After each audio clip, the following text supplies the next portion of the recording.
আর যদি এখানে একটা এ লিখলাম আর এখানে একটা ডি লিখলাম আর এখানে একটা এফ, এই হলো না?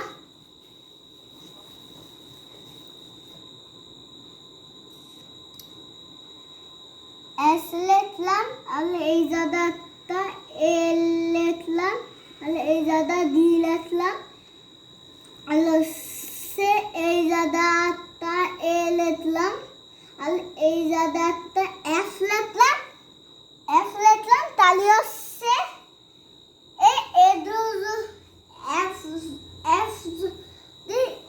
এই খালি এস থাকে না, তাহলে হবে এক।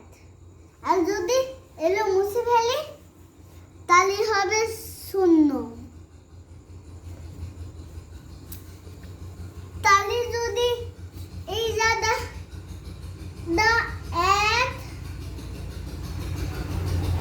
এর দুই লিখি আর এর পাশে যদি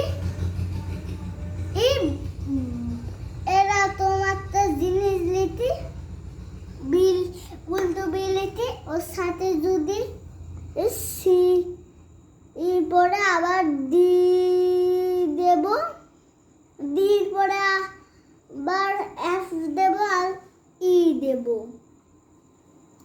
এইটাই হচ্ছে ইংলিশ দর্শনটা, বুঝেছেন? আর যদি এইটা ভালো হয়নি আর এইটা ভালো হয়নি, দুই ভালো হয়নি যা এ হবে 10। ওরা ভুল করে একটা 2 দিয়ে ফেলেছে 9 পরে।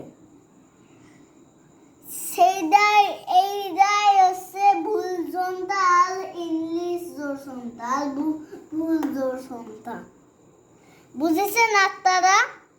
আচ্ছা, বাই বাই।